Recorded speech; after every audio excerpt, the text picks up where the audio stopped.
Hey all you cool cats and kittens. I was thinking that we should go over electron domains. So this is the first and probably the most important concept that you can get in order to properly process and understand Chapter 9. So electron domains is what we're going to go over. They're going to be called a couple different things.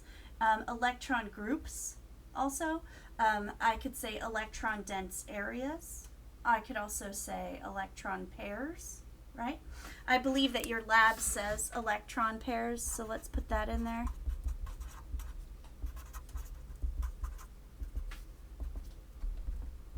This is in your lab. We're going to do a separate video for the lab, but it calls it electron pairs.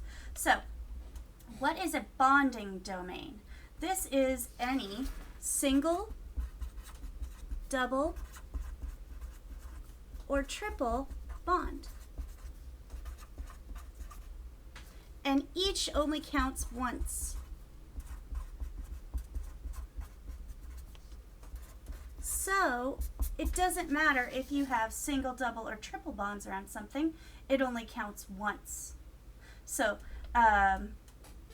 non-bonding domains, what would this be? This is an example of lone pairs, right? So lone pairs, or what we also call lone electrons, right? Unbound electrons is also another word for them, right? So you're going to hear a bunch of different terminology for the same thing. So let's dive into an example. Remember, all of these, so we listed 4 types here, didn't we? We listed a single bond, we listed a double bond, we listed a triple bond. We also listed lone pairs. So these all count only as one area. So I don't care if it's a single bond, a double bond, a lone pair, it only counts as one electron domain. So our question down here is number of electron domains around SE. So let's count. How many electron domains do I see around SE? I see an unbound, I see a bound, bound, bound, bound. So I have a total of 1, 2, 3, 4, 5. So there are 5 electron domains. 5 total, right? And if I wanted to go further, I could say number bound would be 4. Number unbound would be 1. That could be another question that I could ask. This is similar to 2 questions that are actually on the quiz that's coming up. This one as well. So let's go ahead and practice more.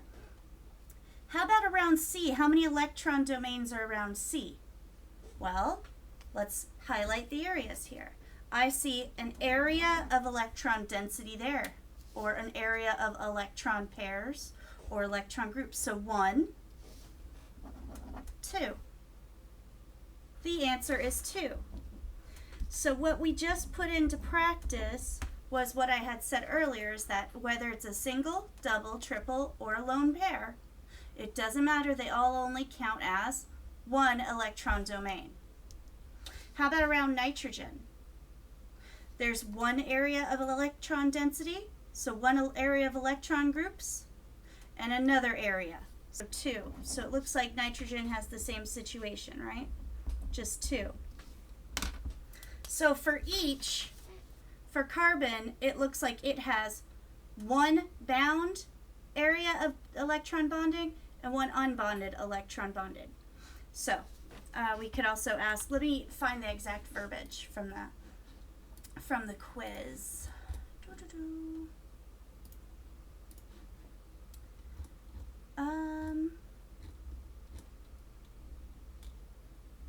Yeah. Okay, yeah. So how many bonded? How many? Let me find the homework or the lab as well. I want to make sure I use the same verbiage from the lab. So if I had music, this is where I'd put the music in, because I'm pulling up the lab 7 or lab 8 molecular labs, and it calls it a bonded and unshared pair. So this is bonding domains. We could also call this, so we just discovered another vernacular for this. We could also call this unshared electrons, right? So non-bonding could also be unshared electrons, could be lone electrons, unbound electrons, right? So if we were to do this for carbon, we would say it had one unshared, unbound electron area, electron domain, and one shared electron domain. For nitrogen, one shared electron domain and one unshared electron domain. So get used to counting electron domains. That's going to be a big thing. If you don't count your electron domains correctly, you really can't start doing the lab correctly, and you also can't predict the molecular model. This is the first step in predicting a molecular model. So this is Electron Domains. I hope that helped out.